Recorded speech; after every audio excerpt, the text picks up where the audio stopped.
NPS వాత్సల్య ఇది మైనర్ల కోసం తెచ్చిన కాంట్రిబ్యూటరీ పెన్షన్ స్కీమ్. 18 ఏళ్లలోపు పిల్లల ఫైనాన్షియల్ ఫ్యూచర్ కోసం తల్లిదండ్రుల ముందస్తు ప్లాన్ అని చెప్పొచ్చు. ఏడాదికి కనీసం 1000 రూపాయలతో పెట్టుబడి స్టార్ట్ చేస్తే లాంగ్ టర్మ్ లో పెద్ద మొత్తంలో అందుతుంది. Regular savings, market linked returns, 50,000 రూపాయల వరకు పన్ను ప్రయోజనాలు ఈ స్కీమ్ ప్రత్యేకతలు. ఇందులో ఎలా పెట్టుబడి పెట్టాలి, రూల్స్ ఏంటి అనేది వివరంగా తెలుసుకుందాం.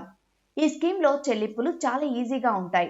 ఏడాదికి కనీసం 1000 రూపాయలు చందా చెల్లించాలి. గరిష్ట పరిమితి అంటూ ఏమీ లేదు. తల్లిదండ్రులు లేదా గార్డియన్ ఎవరైనా తమకు అనుకూలంగా నెలకు, 3 నెలలకు లేదా ఏడాదికి ఒకసారి కాంట్రిబ్యూషన్ చెల్లించవచ్చు. పిల్లల విద్య, వైద్య అవసరాల కోసం మధ్యలో డబ్బును పాక్షికంగా విత్డ్రా చేసుకునే సదుపాయం కూడా ఉంది. అయితే అకౌంట్ తెరిచిన 3 ఏళ్ల తర్వాత మాత్రమే దీనికి అనుమతి ఉంటుంది. అది కూడా మీరు పెట్టిన పెట్టుబడి నుంచి కేవలం 25% వరకు తీసుకునే వీలుంటుంది. ఇక ఎన్పిఎస్ వాత్సల్య అకౌంట్ తెరిచిన వెంటనే permanent retirement account number PRAN కేటాయిస్తారు. 18 ఏళ్లు వచ్చిన తర్వాత ఈ అకౌంట్ ను సాధారణ ఎన్పిఎస్ గా కొనసాగించవచ్చు.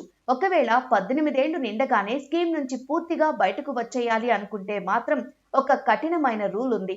అప్పటి వరకు జమైన ఫండ్ లో కేవలం 20% మాత్రమే లంసం గా చేతికిస్తారు. మిగిలిన 80% మొత్తంతో తప్పనిసరిగా యాన్యుటీ అంటే పెన్షన్ ప్లాన్ కొనుగోలు చేయాల్సి ఉంటుంది. అదే కార్పస్ 2.5 లక్షల లోపు ఉంటే మాత్రం మొత్తం ఒకేసారి డ్రా చేసుకోవచ్చు. ట్యాక్స్ బెనిఫిట్స్ విషయానికి వస్తే పాత పన్ను విధానంలో తల్లిదండ్రులు సెక్షన్ 80 CCD 1B కింద అదనంగా 50,000 రూపాయల వరకు పన్ను మినహాయింపును క్లెయిమ్ చేసుకోవచ్చు. తల్లిదండ్రులు ఈ పన్ను మినహాయింపును వారి అకౌంట్ కోసం లేదా పిల్లల అకౌంట్ కోసం లేదా ఇద్దరి మీద కలిపి ఉపయోగించవచ్చు.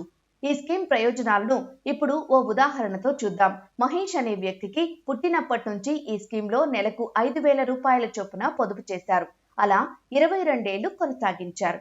అప్పుడు మహేష్ పెట్టుబడి మొత్తం 13,20,000 రూపాయలు అవుతుంది. ఇది లాంగ్ టర్మ్ ఇన్వెస్ట్మెంట్ కాబట్టి కాంపౌండింగ్ బెనిఫిట్స్ ఎక్కువగా ఉంటాయి.